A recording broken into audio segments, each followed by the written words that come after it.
சுந்தரி வந்து செம்ம டென்ஷனாக கேட்டுட்ருக்காங்க வந்து அனுக்கிட்ட. எப்படி நீ இப்படிலாம் பண்ணுவ? நான் அவ்வளோ சொல்லி கூட இந்த மாதிரி பண்ணிட்டியே அப்படின்னோடனே, உங்கள் பையன் வேணும்னே வந்து நாடகம் போடுறாரு. எல்லார் முன்னாடியும் வந்து எல்லாம் நடந்த மாதிரி பண்ணிட்டுருக்காரு. அவர் பண்ணது எதுவுமே வந்து கரெக்ட் கிடையாது. தயவுசெய்து என்னை நம்புங்க. எதுவுமே எங்களுக்குள்ளே நடக்கல. போதுமா அப்படின்னு சொல்லிட்டு போயிடுறாங்க. உடனே வந்து ஆமாம் ஆமாம் அவன் நாடகம் போட்டாலும் போடுவான். நான் அனு சொல்கிறது உண்மை தானே இருக்கும். கண்டிப்பாக உண்மையாக தான் இருக்கும் அப்படின்னு சொல்லிட்டு யோசிக்கிறாங்க சுந்தரி. நல்ல காலம்ப்பா எதுவும் நடக்கலை அப்படின்னு சொல்லிட்டு சந்தோஷப்படுறாங்க. இங்கே வந்து என்ன பண்ணுறாங்க, அஞ்சலி கூட வந்து முரளி வந்து ஒன்றா போகிறத பார்த்துடுறாரு. அவங்க கூட நெருக்கமாக இருக்கிறதையும் பார்த்துடுறாரு. நம்ம வந்து சிவராமன் பார்த்து ரொம்ப டென்ஷன் ஆயிடுறாரு. என்ன இது இந்த பொண்ணு கூட ஒன்றா இருக்கானே அப்படின்னு சொல்லிட்டு கிட்ட போய் பார்க்குறாரு. பார்த்தா வந்து குங்குமம்லாம் வச்சு விடுறாரு. நம்ம வந்து அஞ்சலிக்கு அடுத்து அஞ்சலி கிட்ட வந்து கை பிடிச்சி பேசுகிறாரு. நீங்கள் கவலைப்படாதீங்க அஞ்சலி, சீக்கிரமாகவே எல்லா பிரச்சனையும் தீர்ந்துடும் சொல்லிட்டு இருக்காரு. இந்த சூழ்நிலை இது எல்லாத்தையுமே பார்த்து வந்து செமைய டென்ஷன் ஆயிடுறாரு சிவராமன். இவ்வளோ நாள் வந்து இவன் நடிச்சிட்டு இருக்கான். எதுக்காக நடித்தான்? நம்ம வீட்டில் வந்து ஒரு வேளை அபியை கல்யாணம் பண்ணிக்க நடிச்சானா இவன்?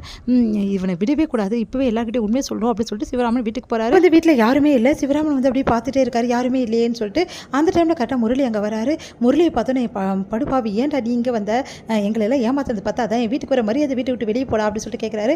அதெல்லாம் போக முடியாது. அது எப்படி போக முடியும்? நீங்கள் எல்லா உண்மையும் சொல்லிட்டீங்கன்னா நான் எப்படி அபியை கல்யாணம் பண்ணுறது? இவ்வளோ வந்து கேவலமான புத்தியை வச்சு தான் இவ்வளோ நாள் எங்ககிட்ட பழகிட்டு இருந்தேன். ஆமாம் அப்படி தான் பழகிருந்தேன். இப்போ என்ன பண்ணுறது போகிறீங்க? எனக்கு பிடிக்காத வாழ்க்கையை நான் வச்சுக்கிட்டு இருக்கேன், புரியுதா? அந்த வாழ்க்கையிலேருந்து நான் வெளியே வரணும், அபியை கல்யாணம் சந்தோஷமாக அவளை அந்த மாதிரி வார்த்தையை சொன்னால் அப்புறம் அவ்வளோதான் என்ன பண்ணுவீங்க அப்படின்னு சொல்லிட்டு போயிட்டு அப்படியே வந்து தள்ளி விட்டுறாரு. அப்போ சிவராமன் கீழே விழுந்துறாரு. நெஞ்சிலே வச்சு மெச்சிடுறாரு. அதனால் சிவராமனை மூச்சு விட முடியாமல் ஆகிடுது. உடனே வந்து யாருக்கும் தெரியாமல் இவர் கொண்டாதான் வேலைக்கு ஆகும் அப்படின்னு சொல்லிட்டு அப்படியே வந்து அவர் வந்து நெஞ்சிலே வச்சு மெச்சிட்டே இருக்காரு. அந்த டைமில் கரெக்டாக எல்லாருமே வந்துடுறாங்க. அதனால் பாத்திலே விட்டுட்டு போக வேண்டியதாக போச்சு. தப்பிச்சிட்டாரே அப்படின்னு சொல்லிட்டு போயிடுறாரு. அடுத்து அப்பா உங்களுக்கு என்னாச்சுப்பா அப்படின்னு சொல்லிட்டு எல்லாருமே ஓடி வந்து அப்படி பார்க்குறாங்க. பார்த்துட்டு என்னாச்சுங்க உங்களுக்குன்னு சொல்லிட்டு அவங்க ஒய்ஃபும் கதறாங்க. அடுத்து ஹாஸ்பிட்டலில் சேர்க்குறாங்க.